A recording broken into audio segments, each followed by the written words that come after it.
very persistent and pushy. And she says that we have the same sense of humor, which disturbs me just slightly.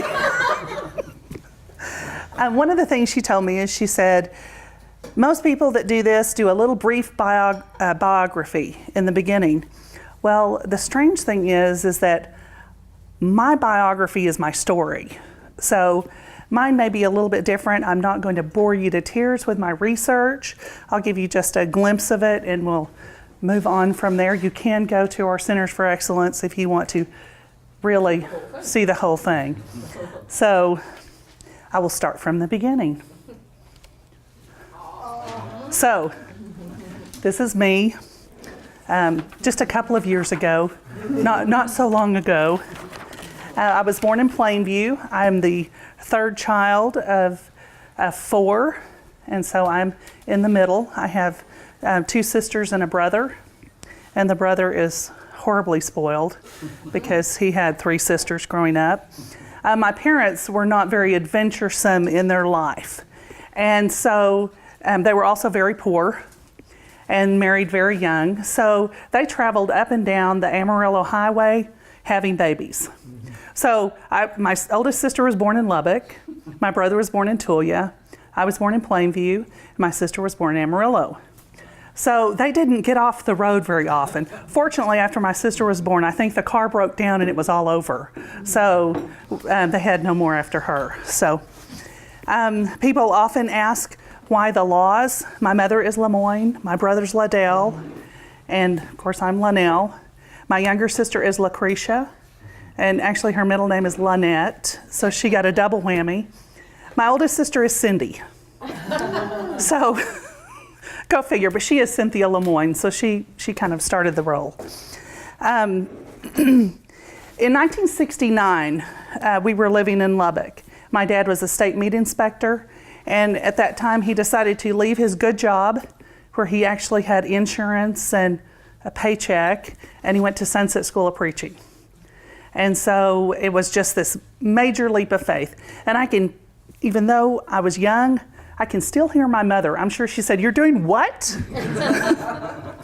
But he was determined that that's what he was going to do. So I went to Sunset. And he was sure that he was going to do stateside mission work or local preaching throughout the area. That's what he was going to do because we'd never been outside of the state of Texas. Actually, we had never been outside of the Panhandle. So that was it. And he came home one day and said, "We're going to New Guinea." And we were like, "Woohoo, where's New Guinea?" And my mom said, "Not in this lifetime." And so we kept going and he was making plans, and finally my mother decided she better decide to go because we were going to leave without her if she didn't. So we ended up in New Guinea. And if you look on the map, it is just actually 300 miles off the coast of Australia, and it is exactly 13,000 miles around the other side of the world. So if you kept going, you're coming back. So it was as far away as we could go and still be on planet Earth. And my grandparents were appalled that we were going. My grandmother, who had been, was elderly, my dad's mother, did not understand why we would go to a black country because she was very prejudiced. That was how she was raised, and it just terrified her to think that we were going there. And New Guinea is a black country. There's 3 million people there. We knew nothing about it. We didn't do what the missionaries do now. They go and make a visit, and they find a place to live, and they buy a car. Then they come back, raise a little more money, and then they go and live there for a couple of years. We packed up everything we had. We didn't know if we were getting, all the books that you could find were grass huts and living in the bush. So we took Coleman lanterns and tents, sleeping bags, and we had no clue what we were going to face. And actually we were pleasantly surprised when we got there. There were towns, and we lived in up in the highlands. There's a mountain range that runs down the center of the island. We were up in the highlands, and so we lived in Goroka. And that's where much of my young childhood was spent. And this is all, my dad was taking the picture, but aren't we a lovely group? We were definitely the Beverly Hillbillies come to town because we had never traveled by plane when we got on the plane to go to New Guinea. And the only flight my dad had ever taken, the plane had crashed. So it's this huge leap of faith. And so we just went. We had no clue what to expect. So this is not where we lived. We lived in town. This is out in the bush, and it's just one of those typical missionary kid pictures that you have to show. So I titled this whole thing as Lessons I've Learned. And I finished my high school on correspondence, which is now called homeschooling.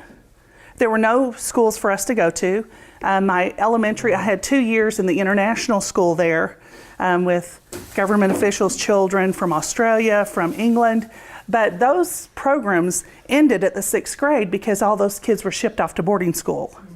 And my parents were not interested in doing that with their children. So we stayed and we did correspondence. So I did my high school and junior high on correspondence. It was a great thing. It taught us how to study. And we actually had to independently learn, which was a good thing and which was something that is sometimes missing in students that are in class.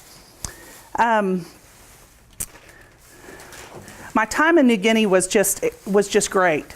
I mean, who else gets to live in a foreign country with temperatures 60s and 70s year round? And we went swimming every day. And it was beautiful. We always had flowers.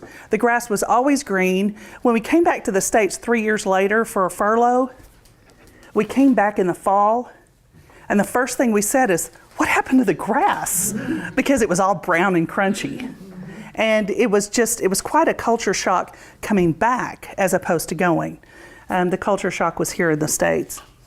So my freshman year, I came back to LCU. I was 17 years old, and we were living in New Guinea, and my parents said, okay, it's time for you to go back to the States. Here's a ticket. We'll see ya. So I got on the plane and I flew back by myself, which now it seems so absurd. You wouldn't do that to a 17-year-old, but I had all confidence that I was going to be fine. And I just got on the plane and I came home. And I enrolled in LCU for my freshman year. But I was just really kind of unsure what to do. In that 1 year that I was here, I probably changed majors 3 times. And I really didn't know. I mean, psychology, sociology, I just kind of wafted between things. So they had started up the AIM program a few years before, and someone said, maybe you should go into the AIM program. And so I was like, okay. So I did.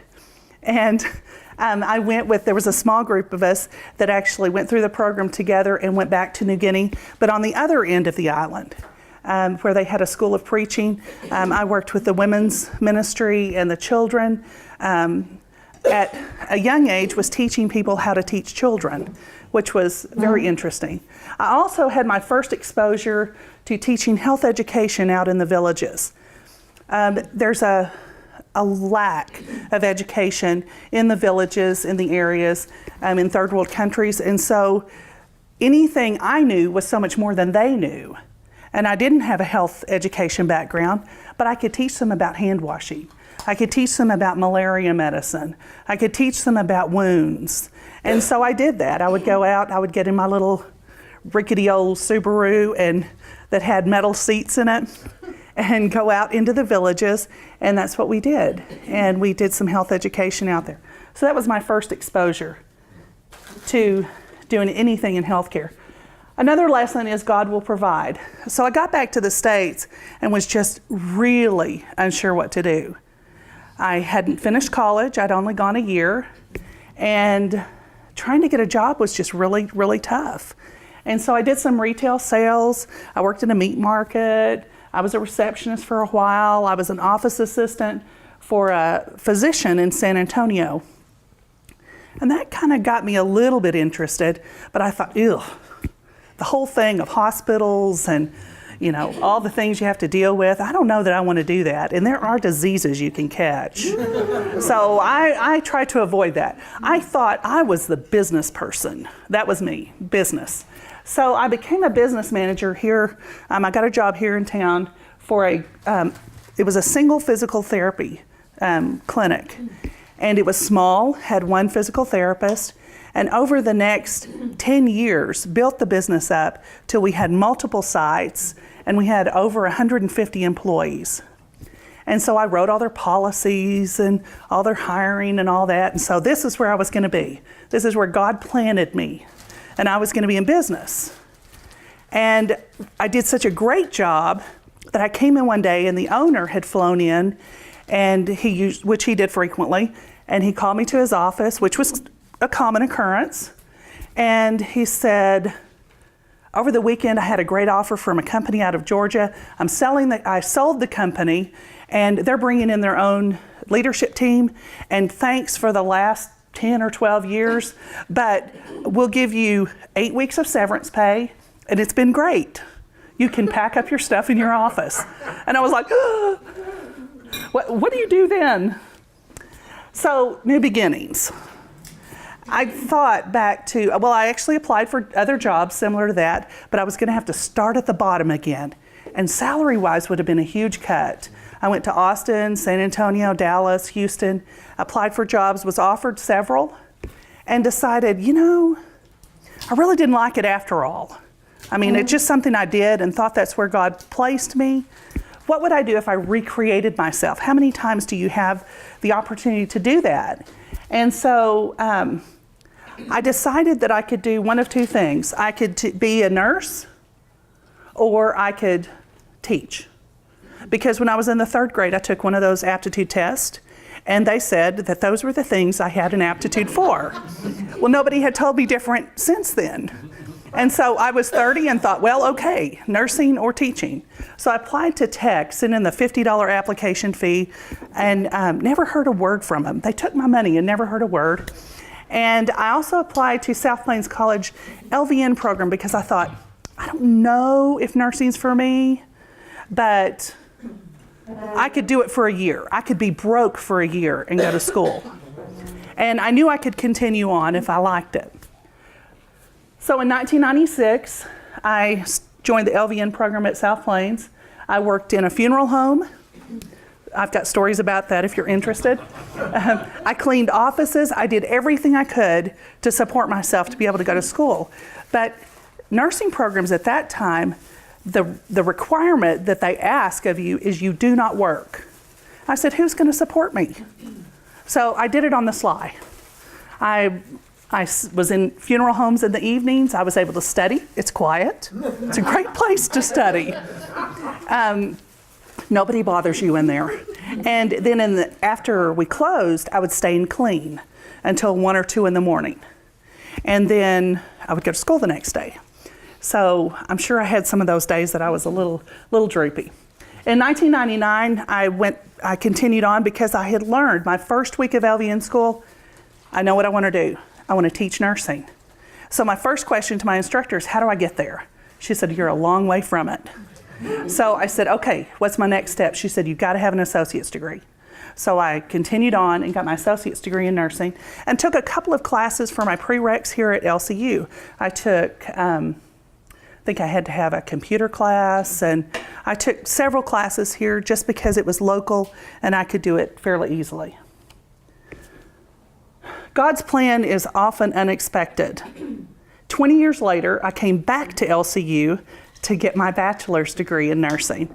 I had, the whole time when I was in my LVN program and finished that, I started working as a labor and delivery nurse at St. Mary's, and then I went to UMC. And so I continued doing that. And they were gracious and wonderful to allow me to return to school, and they helped pay for my education. So it was a great opportunity. And I remember that first interview with Bev sitting in her office, and she said, have you ever attended LCU? I said, yes. And she said, when? And I said, 20 years ago. And I nearly had a heart attack. I thought, oh my word, where does time go? 20 years to come back to complete my bachelor's degree. So I probably have I think that I have the oldest bachelor's degree on campus of 22 years. Nobody's ever tried to refute that. But one of the things I learned is I loved the environment. I loved the instructors. I loved the method of teaching they used, because what I had seen in my course of nursing education to that point, some great instructors and some really bad ones. And so I knew I wanted to teach. So I was just collecting all of this data as I went along. What would I want to do? How would I want to treat students? Because I knew how I wanted to be treated.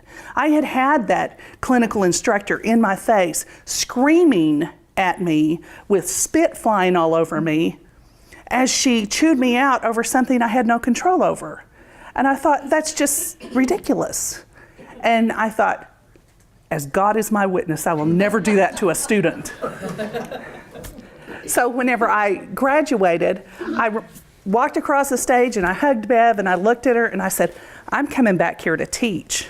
She said, oh, LaNell, you know, we have 20 students in our program at the max.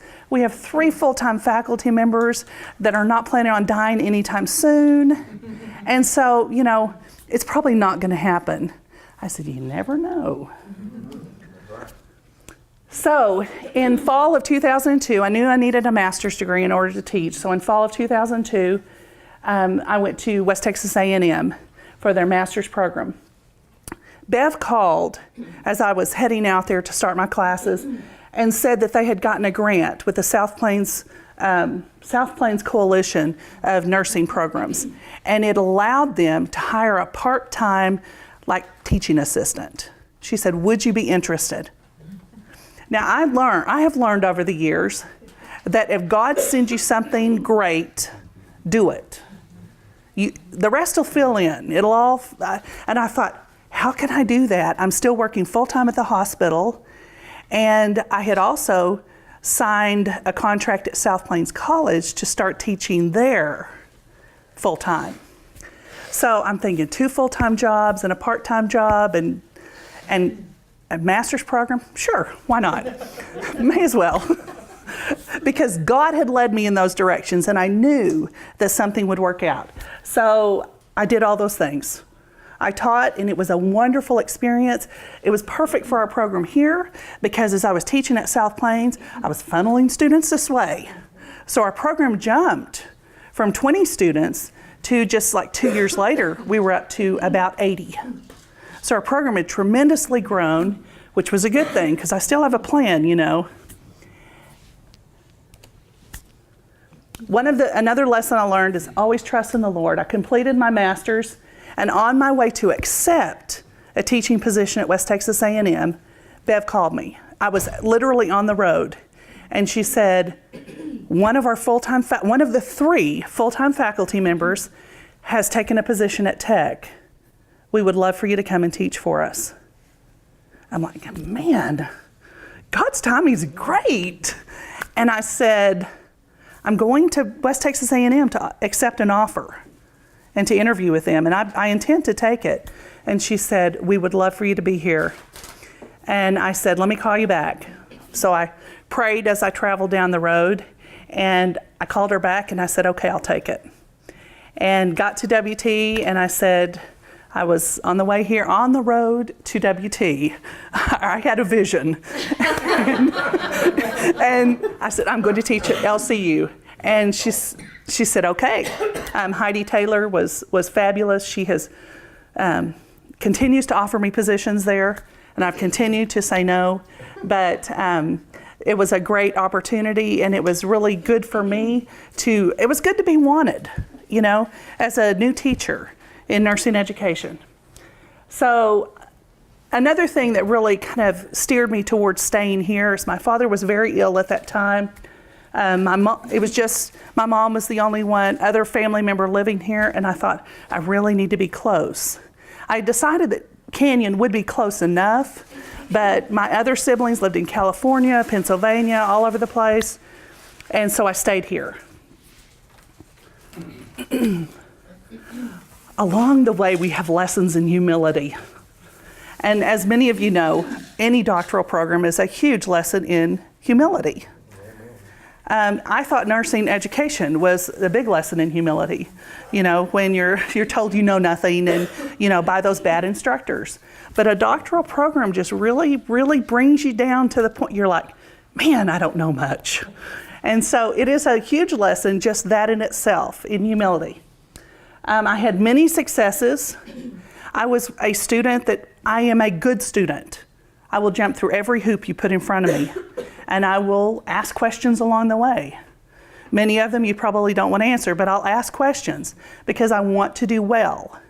So I felt like success was where I was leading until I came to comps. And it's one of those things that I had always done well in standardized tests, always done well in testing, always done well in writing. I deceived myself that I was a good writer, but I wasn't. But people had always given me good grades in it, probably because I was willing to ask those questions. So comps came along, and there are 3 sections on the nursing comps. I passed 2 of them with flying colors, and I failed 1.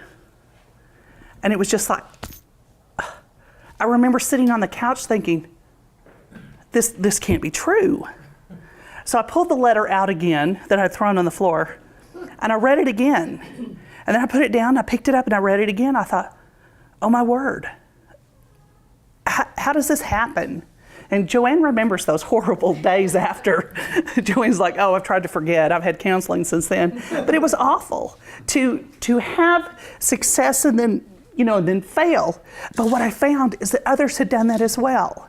That it always helps when you find out others have failed along with you because it supports you. So I thought, I can do one of 2 things. I can say, that's it. I'm going to go to another program. Unfortunately, their comps are not in the beginning. They're like 60 hours into it. And so I would lose 50 hours going to another program. So of the 30 of us that took comps, only 7 people passed. And so I was in good company. There were many students that just decided to stop. There were others that decided to just go to other programs. And there were a couple of us that said we're going to tough it out. So I sat out a semester, took another research course that I could take somewhere else, and then went back, took them again, and passed. Unfortunately, a friend of mine that did the same thing took them and did not pass that second time, and you're only allowed twice. And she ended up having to start all over again in another program and has since graduated, and that has been a success, but it did a number on her. But one of the things that I do see in comparison of the 2 is that I had a really strong faith base, and she didn't. And she's continued to carry that baggage with her everywhere else. And that's hard. And I knew that God was leading me there for a reason. I use it as an example with students. If a student doesn't pass their nursing boards, I say, you know what? I've been there. And you just go on. You just cry for a moment and then say, okay, I'm getting up and I'm doing it again. And move forward, because there's always another option. So I think it was a really good lesson. And God has put those in front of me at periods in my life when I needed them. When I really was feeling kind of cocky, and I needed to realize that my strength came from Him, not from the test that I could take. So I moved forward. I got to research. The most exciting part of your dissertation or your doctoral studies is your research. And by the end of it, you don't ever want to look at it again. My amen, that's right, was an intervention to test the adolescent maternal confidence learning model. Now, is that just really? I want to read it. Really? Yeah, I'm sure. It's better than Sominex, I promise. While I was in labor and delivery all those years and working with parenting and pregnant mothers, the ones that always touched me were the adolescents, because we really don't have a place for them in society. We really have allowed that to occur in their lives because of things we have in place. You know that in Lubbock, Texas, we don't have a problem with teen parenting. There's no teen pregnancy. That's what our city council says, But I know the statistics say that it's one of the biggest problems in the state of Texas in this area. And so I knew the challenges that these girls had. When I started doing my research on this population, I was appalled at the fine Christians that came and said, you need to be telling those girls that they don't need to get pregnant. I said, you know what? They've got a baby and it's too late. What they need is, how do we take care of these babies? They're the largest population to abuse their children. These kids are just struggling. Many of them don't have a car. They don't have a driver's license. They just struggle. And so I had developed that kind of heart for this population. And so I said, I'm doing my research on them. Could I have chosen a more difficult study? I don't think so. Because I chose adolescents between the ages of 13 and 21. And one of the big problems you have when you're doing research is this population has to be, their parents or guardians have to consent for them. In the state of Texas, they're not an emancipated minor unless they are married below the age of 18. So many of them were not married, and they had to have a parent or guardian sign their consents for them. And that was a challenge, because in the type of study I was going to be doing, which was an intervention, I had to have 100 people in my study. Now, this population is just, it's like sand through your fingers, trying to capture them. And I had spent many, many days beating my head against the wall thinking, why didn't I just do a qualitative study with 10 individuals and interview them and write it up and be done with it? So my research that I was hoping would take me 6 months took me 1.5 years to do, to get the participants. And I had participants from here in Lubbock. And also my sister was living out in California working with homeless populations and adolescents. And I flew out to California and got another big chunk of my participants for my study. So you do what you have to do. And I was so thankful to be at LCU because of the support I was given while I was here, not only from administration, but from my fellow faculty members that would work with me around a schedule like that, to be able to go to school and be able to do my research. And it was huge, because I had friends that were teaching at Tech and they didn't have that support. And so it was such a blessing to be here and have that as I waded through this study.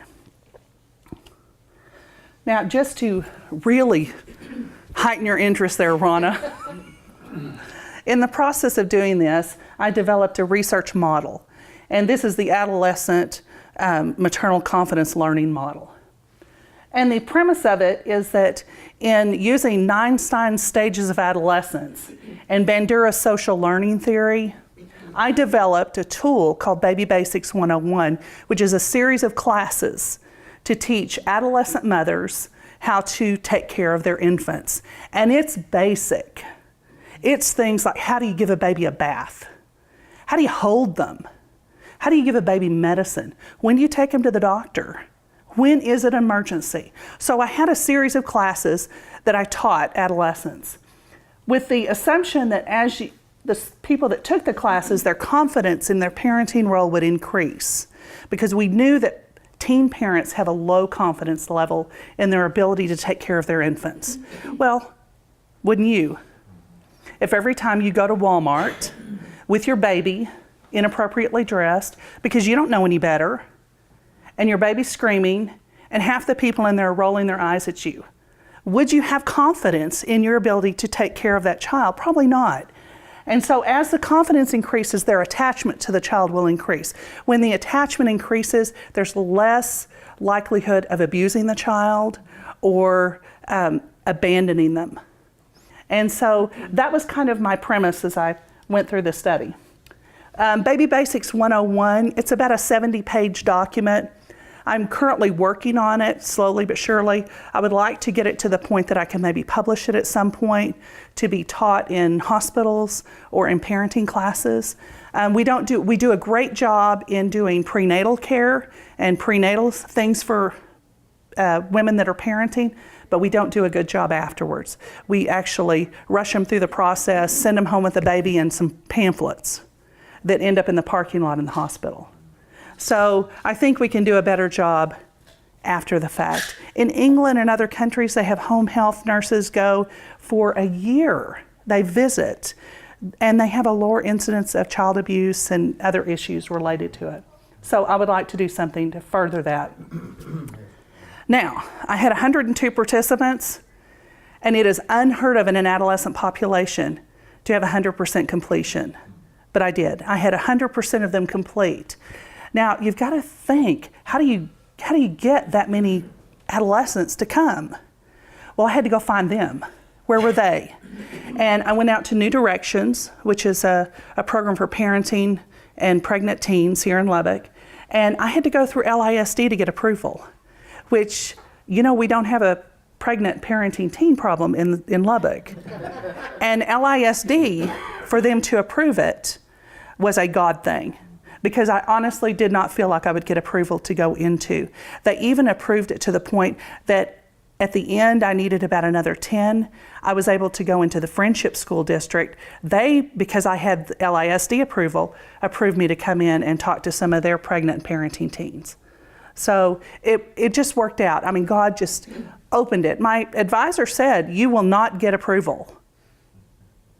And I thought, let's wait and see what God does, because I knew I could go another direction if I didn't. So I had 100% completion.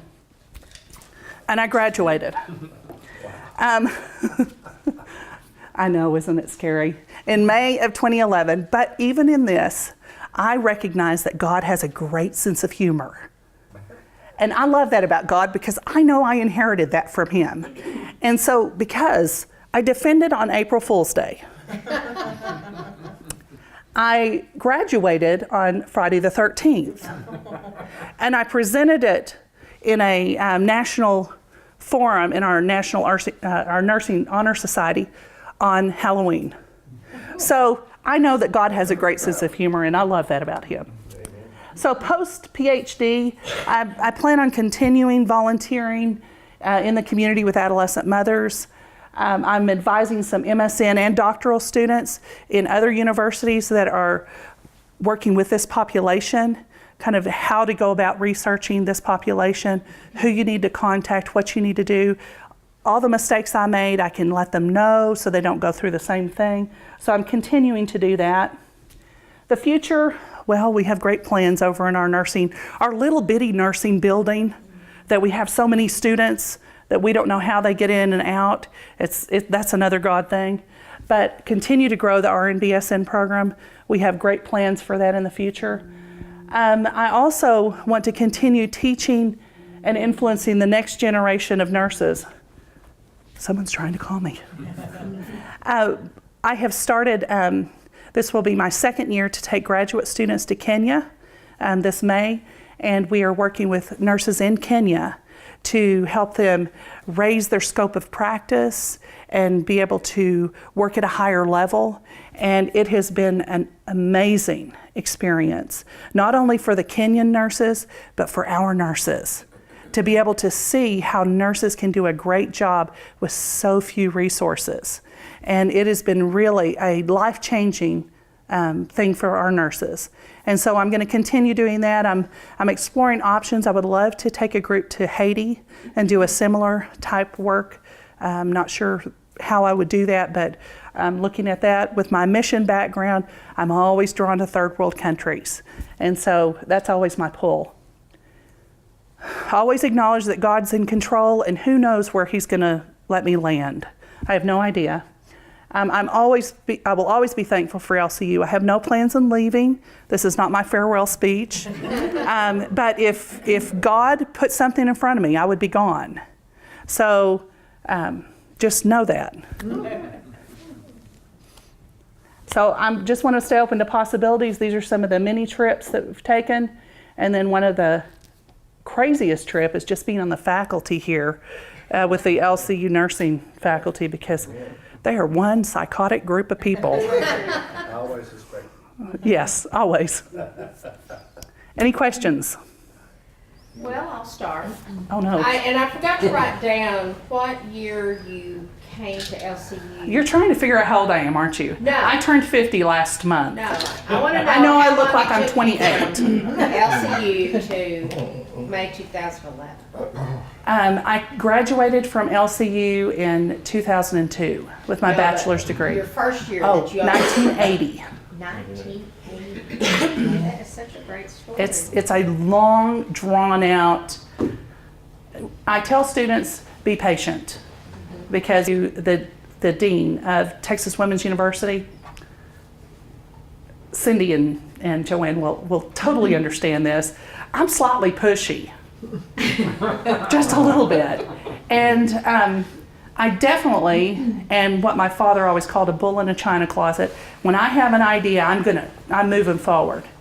And so I went in to talk to her, and she's just kind of, you do this and you do that and fill out these forms and do that. And I said, wait a minute, I'm here to interview you because I'm choosing a program and I have some questions.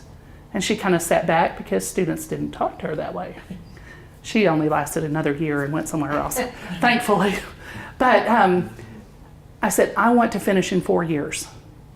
I have 4 years set aside to do my doctorate. And I have talked to other people and they could complete it in 4 years, and that's what I want to do. And she kind of smiled and she said, well, that's probably not going to be possible. I said, oh, you don't know me. I am driven. And I will complete it in 4 years. I completed it in 6 years and 1 semester. And she was gone, so she never knew that, so I was kind of thankful. I didn't realize it was Texas Women's University. Uh-huh. Okay. It is. I just figured that you were. There were 2 programs in the state of Texas that offered a PhD in nursing. And that was University of Texas, Arlington. Well, the University of Texas system offers a PhD in nursing. But I think at that point when I was looking, the Arlington campus had one, and then Texas Women's. Because of my background in women's health, I felt like Texas Women's, there were more on their faculty that had a background in women's health that could support me in my research, which was a great experience. So. Okay, and you had 3 siblings. 3 At least siblings. 2 of you were in helping professions. What does the third one do? You said the one in California worked. She worked with a church out there and did counseling and that kind of ministry. I have a younger sister that is at ACU, and she's the secretary in the Bible department. And my brother has been in the cotton industry for all of his career. Fascinating. Someone else? Well, I've just got a comment, if it's okay. If you're interested, if you really, I would encourage anybody that's interested in her research to go to our Center of Excellence page, and it's archived there. You can pull up the YouTube and watch her presentation in our brown bag. And I wanted to share with the group, and Dr. Elizabeth, I think it's Thomas, isn't it, from Texas Tech? Betsy. Betsy, yeah, came and was our invited responder when LaNell spoke. And we kind of laughed because she had a long invited response. LaNell was very gracious to her, but it was so great because this is an individual that's she's considered an expert in this field, and she had so many wonderful things to say about LaNell's research and the importance of what she had done and the significance of it in terms of really addressing a very important public health problem that no one had really inadequately tackled. And so the implications of what LaNell is doing really stands to benefit a lot of lives. And regardless of what she says about us, we are her posse in nursing, and we are so proud of what she's done and really want to see her get it published, get it written up, because it's really very significant what she's done. So. It was nice to hear other people say that. I mean, we know it, but it was nice to hear other people say that, and it's documented in the Center of Excellence.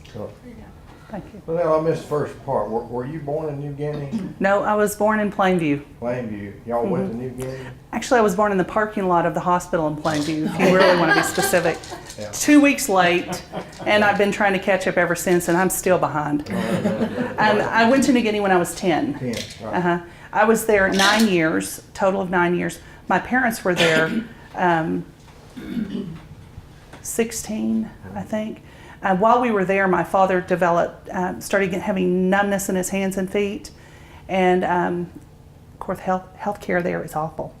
And so it just so happened there was a lecturer that came into the university that was a neurosurgeon from Australia, and just a God thing, my dad was able to contact him and talk to him. He was only there 3 days. He had my dad come in, and he didn't have any equipment, anything to do any kind of testing, but just talking to him and doing some simple neurological tests. He said, there is something major going on with you. You need to get back to the States. And my dad said, we're going back in 6 months. He said, no, you need to get back within 2 weeks. So we packed everything. We came back 2 weeks to the day. When we got back, my father was a quadriplegic. So you're like, oh my word, what did that doctor know? Well, he didn't know that much. It was God sending us back, because there was no way we could have gotten him back unable to walk, because he had to walk down the runways and down the steps of the planes. And so we got back to the States, and he kept telling them, here he is, a quadriplegic in the bed. He said, now y'all need to do something, because I need to go back to New Guinea. I've got work I need to do. And so they did radiation on him. He had a spinal cord tumor in the cervical spine, and they did radiation, and it started relieving some of the pressure of that tumor. They felt it was benign. They couldn't do surgery because of the location of it at that point, and because of technology that we had access to. But they did radiation, and he received the maximum amount he could get, and started to get some movement and feeling back, and went into rehab. 18 months after he came back, he was back in New Guinea. That's amazing. I think it's wonderful the work you're doing, helping these young mothers. And I know that the greatest rate of out-of-wedlock births is right around here in West Texas. I've known it surprisingly, but have you found anything in your research that indicates why, when we're here in, as we call it, the Bible Belt, where moral character ought to be strong, why this happen? Well, I mean, a lot of that is going to go back to family, and kind of the breakdown of the family in society in general. We're seeing kind of those trends throughout the United States, actually throughout the world, breakdown in family. And, you know, people will claim a religion, but as far as being involved and actually sharing those morals and beliefs, that doesn't always happen. Another thing that we've got here, and one of the things that's interesting is it's not just our, you would think it was our minority populations. It is also our Caucasian population. But what's happened is we have generations of illegitimacy, of having children out of wedlock. And we have generations of parenting women at very young age. I took care of a young girl that was 13, delivering her first baby. Her mother was in her 20s. Her grandmother was in her 30s. So you've got in the room, and there are no fathers present. In the room, you've got 3 generations, soon to be 4, that this is normal and it's accepted. And I think one of the things that has happened is that it is accepted in society. There was a time that it was a shame. That's when we had the Smith Lawn home. You know, when it was a shame that you sent your daughter there, she had her baby, and it was put up for adoption. That's no longer the case. A majority of these young women are parenting these kids, and they're keeping them. I did take care of a 17-year-old that was on her 4th pregnancy. So, you know, and she cried because she wanted to have her tubes tied, and because she was Medicaid, the age is 21, and she ended up having 2 more pregnancies. So, and we pay for them. So we've got some serious issues when it comes to parenting and pregnancy in this area. It started in my community over there in Arkansas, about the time I got out of high school. Of course, back then, everybody got married, you know, which I'm not too much in favor of that anymore, haven't seen the results of all that kind of thing. That's about 65. And all of a sudden, a lot of girls that I knew came up pregnant. In families, that was a strong Christian community. They had a good mother and daddy. And I've known it for years now. I've seen it come up in families, strong parents, strong Christian influence. You know, I know people working among us that have had it happen to their children.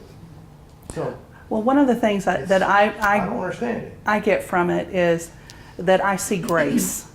That it is one of those things that's a sin that has consequences that are very visible. Because when you've got a child on your hip, it's very visible. There are other sins that are not so visible, but we're all engaging in them. And so I just see that it's a perfect time for us to love them and to care for them. I was going to ask if there was one big wow moment from your research in primary doctoral, or was there another? Is there You know, surprisingly, one of the things that struck me the most that I've thought about since I finished was that when I taught the classes, one of the most interesting things was that the fathers of these children many times would come up to me and say, "Is there a class for us?" Mm-hmm. And I was like, well, my research is really geared for them, but I allowed any of them that wanted to come into the classes. But I was touched by these gangster-looking boys with their low-slung pants and their tattoos and their gold teeth and their, you know, the kids that we would probably disregard and probably shy away from were genuinely wanted to know, how can I take care of my little family? Some of them were not even the fathers of the baby. They were the next boyfriend. And they were part of that life and wanted to know. And I was really touched by that. And I thought, so many times we write people off and we say, oh, look at them, they're goth or but we don't know their heart.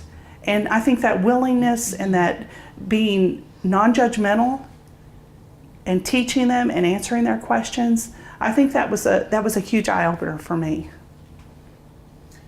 LaNell, I'm very fascinated by your story of failing one section of your class. We don't prepare people for that well enough. No, and it's And such you're a. not the only one at LCU. I know.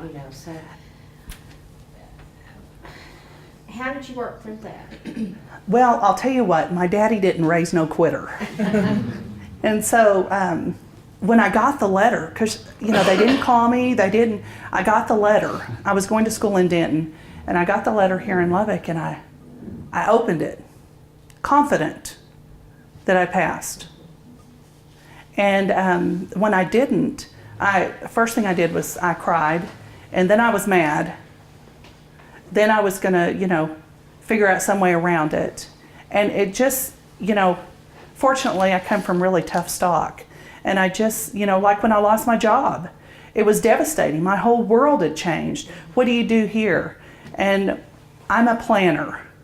And so what I did is I said, okay, what do I need to do to get to the next step? And I think just looking at the possibility, what if this is not for me? What if God brought me to this point to teach me another lesson? So I knew that if I didn't succeed, that there was something else that I could do. So, Wow. plus I knew I could rock it at the hospital delivering babies. Anyone